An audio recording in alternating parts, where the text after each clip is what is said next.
Hey guys, Nick Kellar, Greg Brock, Atlas Premier Realty. Appreciate you guys checking us out on our video blog. Today we actually wanted to chat with you. You decided to buy or sell a house or do both if you own one currently.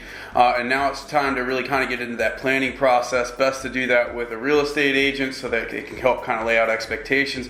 But you probably know one, you probably know eight. Yep. Everybody does. How do you choose one?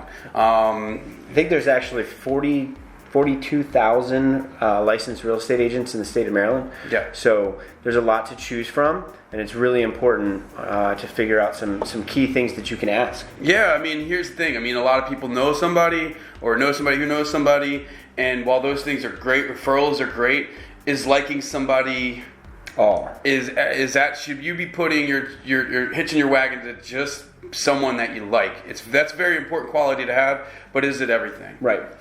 So you have essentially three buckets that you can ask questions about. The first one that we're going to talk about is their knowledge. Yeah. So you need to be asking questions about the market, like how is the market performing? Is it currently a buyer's or a seller's market?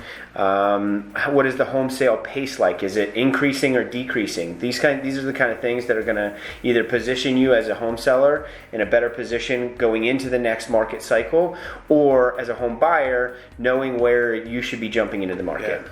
So if they don't know the market, how can they position you in the market? Correct. Right. So you want to make sure they know these things. So that's the first one, knowledge. The next one's experience. So do they have a track record of putting people, buyers and sellers, in the right position so that they can save money and accomplish their goals, get the most money for their house? So some questions that would fit into that bucket would be, how long have you been in real estate? And length of time is not always... It is not always indicating how experienced they are. That's reps. So the next question touches on that. How many home buyers and sellers have you helped within the past 12 months, 24 months? How many buyers and sellers are you working with currently? And then two of my favorites, really speaking to their sales performance, is what is your personal sale to list price percentage? And this helps buyers because it tells you how much the real estate agent is getting in terms of a discount. Correct. And it also shows homeowners how much they're keeping for the listings they're representing. Mm-hmm. And then the next one is on average, how much seller paid closing costs are you getting for buyers, and how much are you giving away in the sellers that you're representing? Right. Again, those last two questions are indicative of their sales performance and how much money they're keeping in the buyers and sellers' pockets. Sure. And I definitely don't want to use this opportunity to brag about Atlas, but if you have questions about how we're performing, our Rain Man, Nicholas, tracks all our KPIs and has those information. The other thing I want to touch on real quick before we move to the third one is that Nick noted essentially about that it's not how many years. It doesn't matter if somebody's been in the industry for 30 years. There's lots of real estate agents that only sell one home a year and have been in the market for 30 years, and we have nearly everyone on our team will sell 30 homes in a year alone. So it's the amount of transactions you do. Correct. And real last thing on that too is just for context, you want to compare the sale to list price and the average closing help that an agent is getting or keeping for a buyer or seller with the market average. Correct. Last bucket is how do you communicate and your competence. Yeah, and so this is really just about the capacity to help you in the way that you deserve and to help you meet your goals. Competence, are you full-time?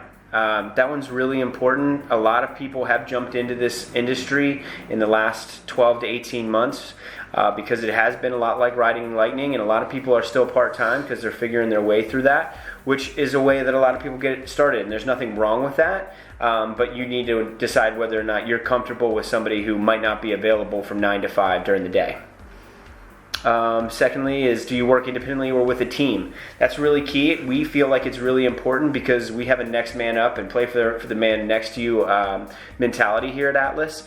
So if somebody goes away on vacation, they can actually disconnect, and you're going to have a whole team behind that person to help you as the client and make sure that no balls are dropped.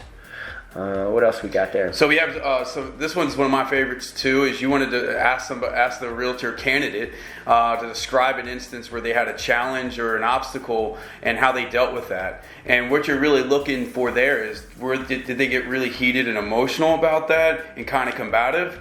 or did they handle these things in a very calm manner? And how that benefits or hurts you as a buyer or seller is if somebody's handling things knee-jerk and very emotionally, that could put you in a pretty precarious position if you're buying or selling a home.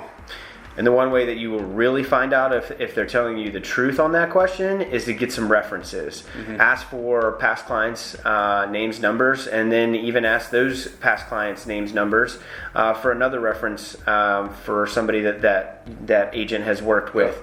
Go a couple deep there. That's going to give you a better indicator than talking to the agent themselves. Right. So hope this helps. We have a full list of this line of questioning. If you're in that position or you know somebody who's going to be in that position where they need a vet of real estate professionals. So please let us know if you need this information. We'll have it on our site. As always, please let us know if you have any questions or would like to see a future topic covered. Appreciate the support. Thanks for watching. Thanks a lot.